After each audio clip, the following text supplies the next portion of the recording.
Right now, something inside is dying. Not dramatically, not suddenly, quietly. While comfort whispers sweet lies in your ear, everything feels fine, safe, predictable, manageable. This is the most dangerous place to be, because comfort is quicksand dressed as solid ground. You sink so slowly, by the time you notice, escape takes twice the effort. Most people never escape at all. The world celebrates safety, stay comfortable, avoid risk, keep things steady. But steadiness without growth is just slow death.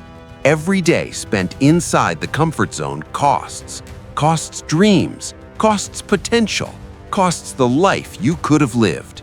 And the bill comes due eventually, when your body weakens, when opportunities close, when regret becomes your loudest companion.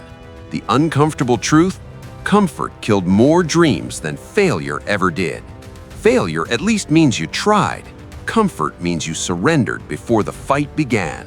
You chose the cage because it felt warm.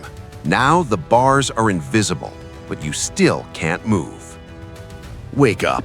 Same routine, same thoughts, same excuses. You're running on autopilot. Life happens to you, not through you. Decisions get made by habit, not intention. Weeks blur into months, months vanish into years, and you wonder where it all went. The answer is simple but brutal. It went nowhere because you went nowhere. Autopilot feels efficient. No thinking required, no hard choices, no uncomfortable moments, just smooth, mindless motion. But autopilot only maintains altitude. It never climbs, never explores, never breaks through to something new. You're flying in circles, burning fuel, getting nowhere. Meanwhile, life is happening at ground level. Real experiences, real growth, real transformation. But you're too high up in the clouds, too safe, too comfortable, too checked out. The scariest part: you can spend an entire lifetime on autopilot, never once truly awake, never once fully alive, just existing, breathing but not living, moving but not progressing. And when the end comes, all those unlived moments haunt you, the conversations you avoided, the risks you didn't take, the person you never became. Every choice splits reality into two paths: hard or easy, growth or comfort. Most people pick easy every single time. Easy conversation over difficult truth. Easy entertainment over demanding work. Easy comfort over necessary pain. And each easy choice seems harmless. One skipped workout, one avoided conversation, one delayed dream. What's the harm, right? The harm compounds. Like debt with invisible interest, every easy choice today makes tomorrow harder. Because you're not building strength, you're building weakness, not developing capacity, reducing it. Your comfort zone shrinks with each easy choice. What once felt manageable now feels impossible. What once felt challenging now feels terrifying. You've trained yourself for comfort, optimized for ease, built a life around avoiding discomfort. Now even small obstacles feel insurmountable. The job you want? Too hard. The relationship you need? Too vulnerable. The change you crave? Too scary. So you stay stuck, not because you're incapable, but because you've made yourself fragile. Choosing easy repeatedly makes everything harder. That's the paradox nobody tells you. The easy path leads to a hard life. The hard path leads to an easy life. Choose your hard. Tomorrow is a beautiful lie, the perfect excuse, the safest bet. Tomorrow you'll start. Tomorrow you'll change. Tomorrow you'll become who you're meant to be. But tomorrow is just today's coward. Because tomorrow never actually comes. When tomorrow arrives, it's called today. And today, you'll say the same thing. Tomorrow. Always tomorrow. This pattern could run your entire life. Decades of tomorrows, mountains of deferred dreams, oceans of unused potential, all waiting for a day that never arrives. The brutal mathematics of procrastination? Each tomorrow you promise becomes a yesterday you regret. You're not saving time, you're spending your life. And unlike money, you can't earn it back. No second chances, no do-overs, just the slow realization that tomorrow is a thief. It steals today, every single day. You give your power to an imaginary future. Meanwhile, the present moment, the only moment you actually have, passes unused, wasted, gone forever. Stop waiting for permission. Stop waiting for the perfect moment. Stop waiting for tomorrow, because tomorrow is where dreams go to die. Today is where champions are born. Right now, this moment, this decision, this choice to stop lying to yourself. Somewhere inside, you know what you're capable of. You felt it. Brief moments where everything clicked, where you were unstoppable, where you touched something greater. Then you went back to normal, back to safe, back to small. That gap between who you are and who you could be, that's the weight you carry every day. Not obviously, not dramatically, but it's there, in the quiet moments, in the mirror's reflection, in the hollow feeling that something's missing. You're living at a fraction of capacity, 10%, 20% if you're pushing. The other 80% sits unused, dormant, waiting, dying a little more each day. Because potential doesn't wait forever. It has an expiration date. Your body ages, opportunities close, time runs out, and all that potential you carried, it dies with you, unmanifested, unrealized, wasted. That's the real tragedy. Not that you failed, but that you never tried. Not that you lost, but that you never played. Not that you fell short, but that you never reached. The gap between actual and possible gets wider daily unless you decide, right now, to close it. You built walls around yourself, called them boundaries, called them self-care, called them being realistic. But walls don't protect, walls imprison. Your comfort zone started small, just avoiding obvious dangers, reasonable limits, smart boundaries. Then it shrank and shrank and shrank. Now everything outside feels dangerous. New experiences, difficult conversations, challenging goals, all threats, all avoided. Your world got smaller while you got weaker because comfort zones don't maintain. Either you expand or contract, growth or decay. There's no middle ground. Each day you play it safe makes tomorrow scarier. Each risk you avoid makes the next one harder. You're training yourself for fragility, becoming brittle, breakable, stuck. And the worst part? You did this to yourself. Nobody else, no external force, just you choosing comfort over courage, repeatedly, relentlessly, until comfort became your prison. The bars are made of fear, held together by excuses, locked by habit. And you hold the only key. But using it means doing the one thing you've avoided, being uncomfortable, facing fear, choosing growth. The prison door is unlocked. It always was. You just convinced yourself it wasn't. Average feels safe. Blend in. Don't stand out. Don't risk failure. Don't invite judgment. Just be like everyone else.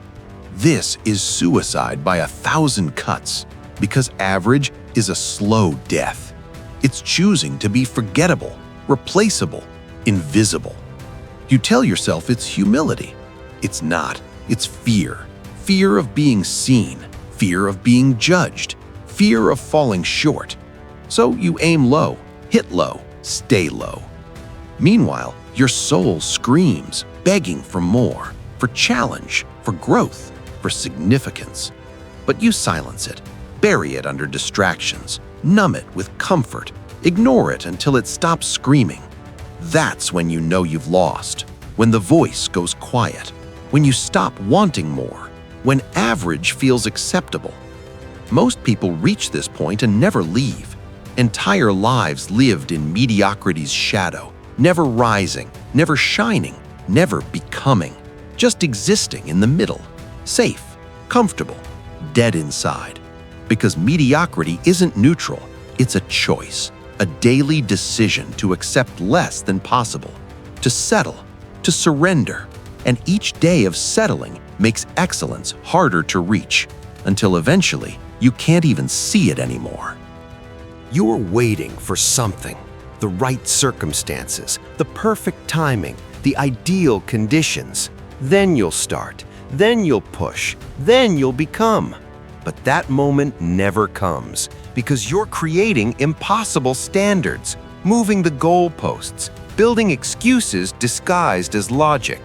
Waiting for ready means waiting forever. Nobody is ever truly ready. Ready is a myth, a beautiful lie that keeps you stuck. Successful people aren't more ready, just more willing. Willing to be uncomfortable, willing to fail, willing to start before everything aligns. You're waiting for certainty in an uncertain world, waiting for confidence before taking action. But confidence comes from action, not before it. You build it by doing, by failing, by learning, by continuing despite fear. Every day you wait is a day wasted. Every excuse you make weakens you further. Every perfect condition you require makes starting harder. You're not being strategic, you're being scared. And fear dressed as wisdom is still just fear.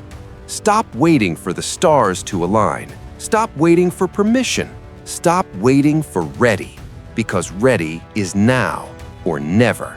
And never is what happens to most dreams, most ambitions, most potential, buried under waiting, under someday, under when conditions are perfect. Conditions will never be perfect. Start anyway.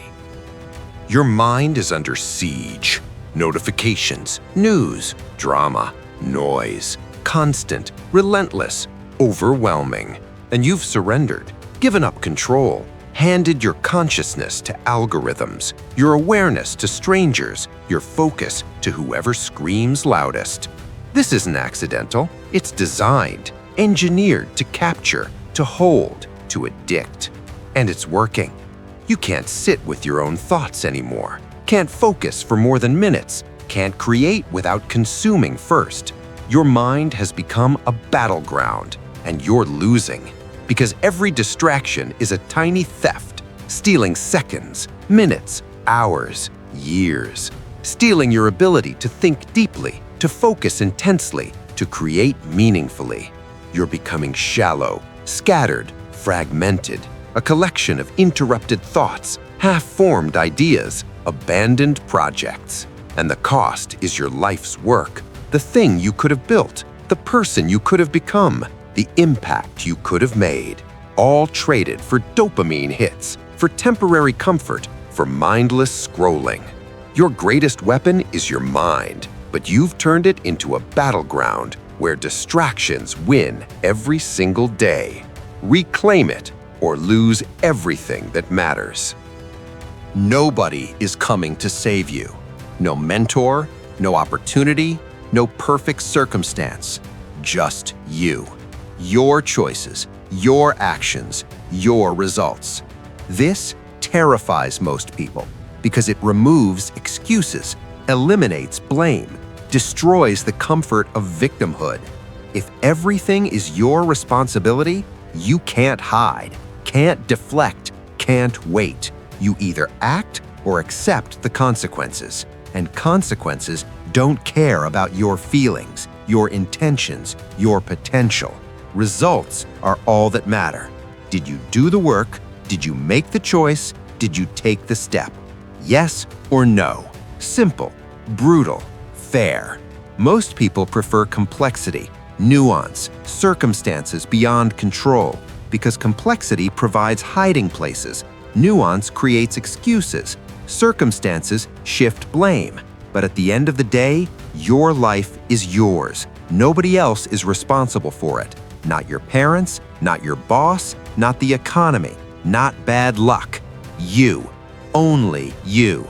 This is either the most terrifying truth or the most liberating. Terrifying because there's no escape. Liberating because you have complete power. Your life is your responsibility, which means You can change it, starting right now. Or you can keep making excuses, keep blaming, keep waiting, and keep getting the same results. Your choice always has been. You're running from something. Difficult conversation, hard truth, necessary change, and running costs more than facing ever would. Because avoided pain doesn't disappear. It compounds, grows, multiplies. That conversation you're avoiding gets harder every day. That truth you're denying gets louder every night.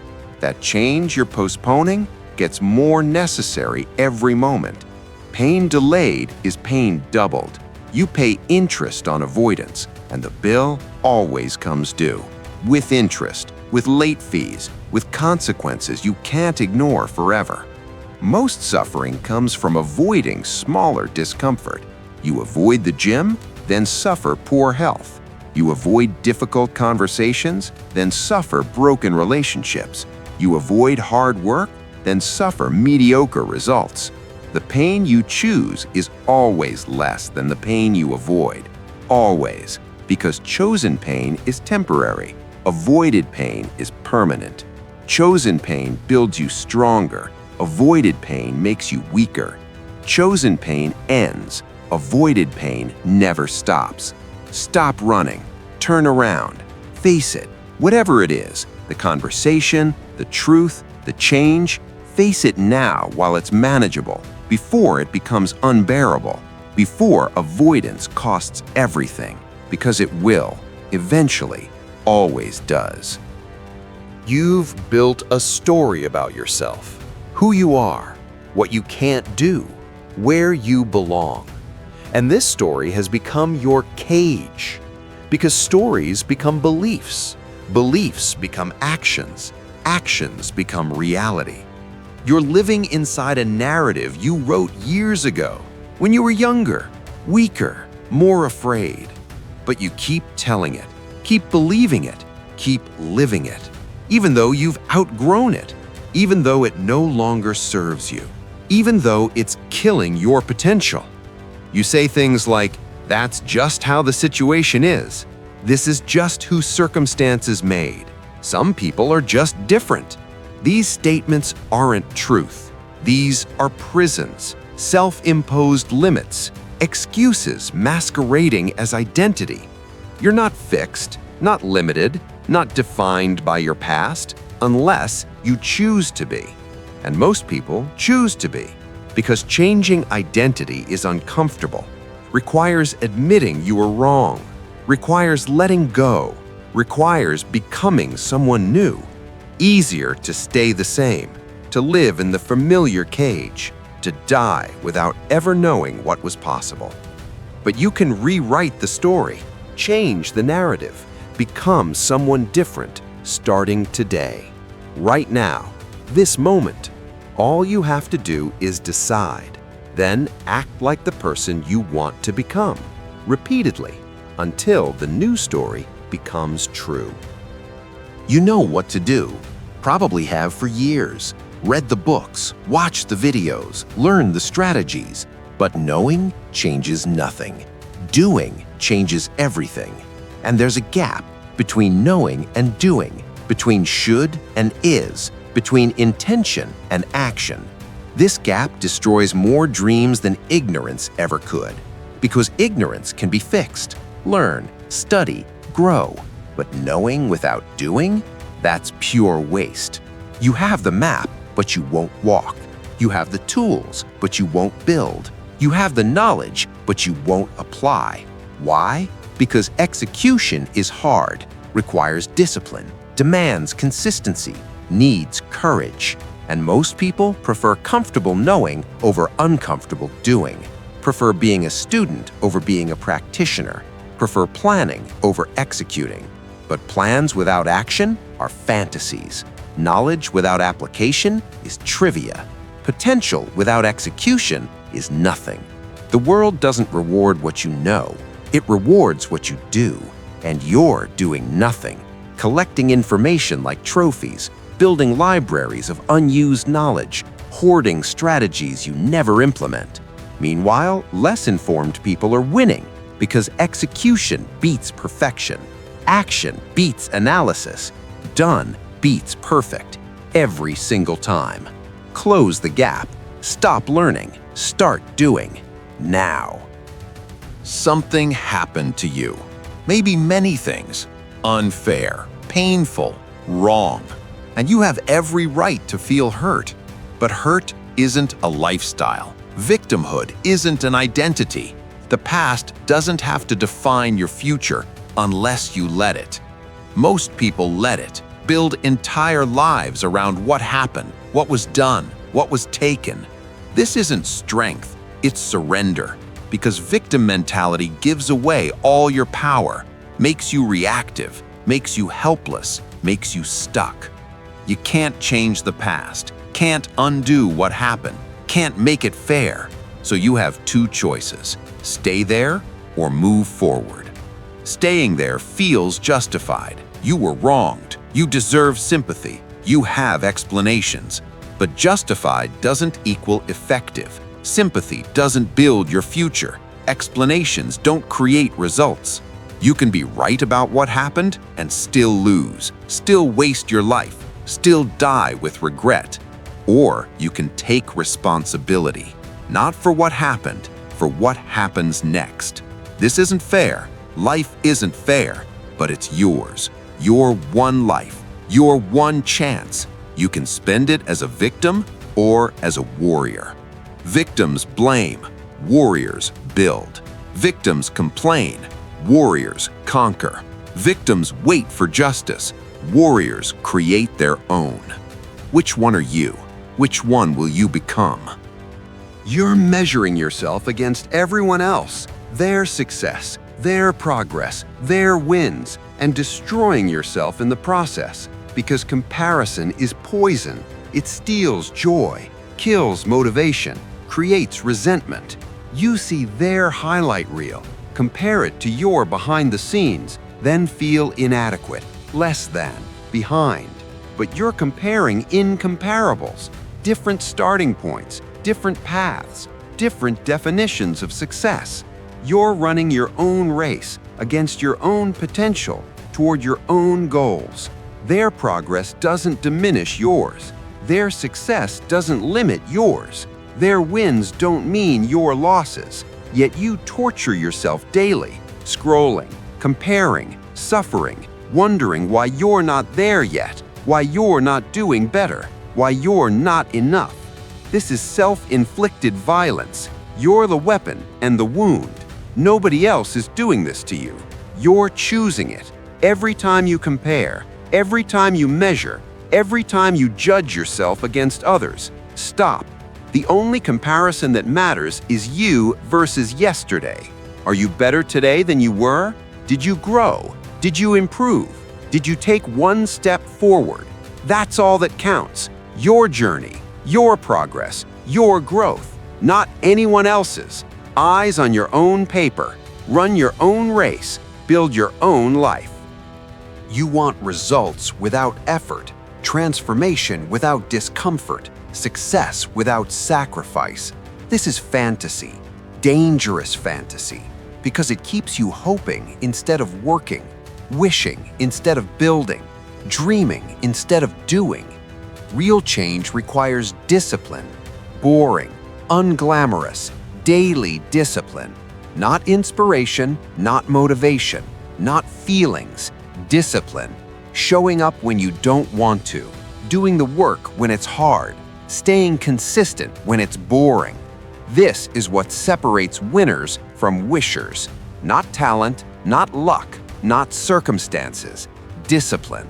The ability to do what needs doing, regardless of how you feel, regardless of whether you want to, regardless of whether it's fun.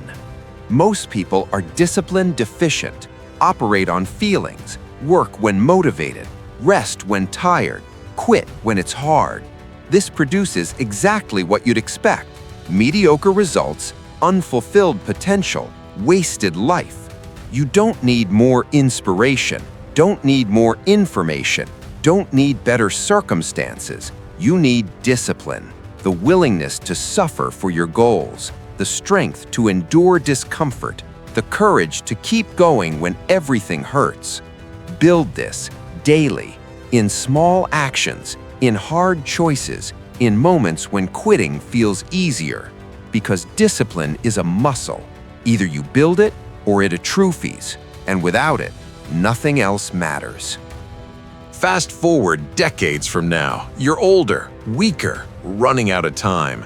All those dreams you had, still dreams. All those goals you set, still pending. All that potential, still unrealized. You look back, not with pride, with regret. Deep, soul-crushing, permanent regret. Not for what you tried and failed, but for what you never tried at all. The risks you didn't take, the chances you didn't seize, the person you didn't become. This is where the current path leads. Not maybe, definitely. Unless you change course, unless you decide, unless you act. Because regret isn't about what happened, it's about what didn't happen. What you prevented through fear, through comfort, through excuses. Old you looking back has one question. Why didn't you try? Why didn't you push? Why didn't you become everything you could have been? And present you has no good answer. Just excuses, just fears, just comfort. None of which will matter at the end. When time runs out, when opportunities close, when capability fades. You can prevent this future, change the trajectory, rewrite the ending, but not someday, not when you're ready, not when it's comfortable. Today, now, this moment, before regret becomes your only companion. You used to have standards, things you wouldn't accept, lines you wouldn't cross, limits you wouldn't compromise. Then life got hard, and standards became flexible, negotiable, optional. Now you accept what you once rejected, tolerate what you once despised, settle for what you once scorned. This is how dreams die. Not in dramatic failure, in slow compromise. One lowered standard at a time, one accepted excuse, one rationalized failure, one good enough instead of excellent. You told yourself it's being realistic, being flexible, being mature, but it's surrender, giving up, settling, and each compromise makes the next one easier. Each lowered standard makes mediocrity more acceptable. Each excuse makes the next one more believable. You're building a tolerance for subpar, training yourself to accept less, creating a life you never wanted, one compromised standard at a time. Your standards define your life. High standards, high life. Low standards, low life. Simple mathematics. You can't exceed your standards, can't outperform your expectations, can't achieve beyond what you're willing to accept. So raise them. Refuse to compromise. Demand more from yourself. Not occasionally, always, in everything. Because standards aren't about perfection, about not settling, not accepting less than possible, not dying with unused potential. Your life will never exceed your standards. Make them worth achieving. Objects in motion stay in motion. Objects at rest stay at rest. This isn't just physics, it's life. You're either building momentum or losing it, growing or dying, advancing or retreating. There's no neutral, no maintenance, no staying the same. Every day you don't push forward, you slide backward. Every workout you skip makes the next harder. Every difficult conversation you avoid makes courage scarcer. Every goal you postpone makes action more unlikely. Momentum works both ways. Positive momentum builds on itself. One good choice makes the next easier. One completed goal increases capability. One conquered fear expands your courage. Negative momentum does the same. One excuse enables another. One skipped day becomes a habit. One compromise becomes a pattern. Right now, you have momentum. The question is, which direction? Toward your goals or away from them? Toward growth or toward comfort? Toward the person you want to become or the person you've always been? You feel it, that pull, that direction, that trajectory. If you don't like where it's heading, change course now, not tomorrow, not next week, now. Because momentum is easiest to change at the beginning. Every day you wait makes the turn harder. Every moment of inaction increases the weight. Every choice to stay the same deepens the groove. Start moving. Right direction, right now. One choice, one action, one step. Then another and another until momentum carries you forward, until progress becomes automatic, until growth becomes inevitable. Everything comes down to this. One decision, made right now. Continue as you are, or become who you're capable of being. Stay comfortable, or choose growth. Keep making excuses, or start making progress. This isn't about tomorrow, about next week, about when conditions are right. This is about now, this moment, this choice. Everything you want requires one thing: you deciding. Actually deciding. Not hoping, not wishing, not planning. Deciding. Then acting on that decision. Relentlessly. Regardless of feelings. Regardless of circumstances. Regardless of fear. Because every day you postpone is a day lost. Every moment you wait is a moment wasted. Every excuse you make is a nail in the coffin of your potential. You know what you need to do. You've always known, deep down, underneath the excuses, beneath the fear, past the comfort. You know. So do it. Stop waiting. Stop preparing. Stop planning. Start. Messy, imperfect, scared. Start anyway. Because done beats perfect. Action beats preparation. Now beats someday. Every single time. Your life is waiting. Your potential is calling. Your future is begging for you to show up. So show up. Not the perfect version, not the ready version, not the fearless version, the real version. Right now. Imperfect but moving. Scared but acting. Uncertain but committed. This is your moment, your choice, your chance.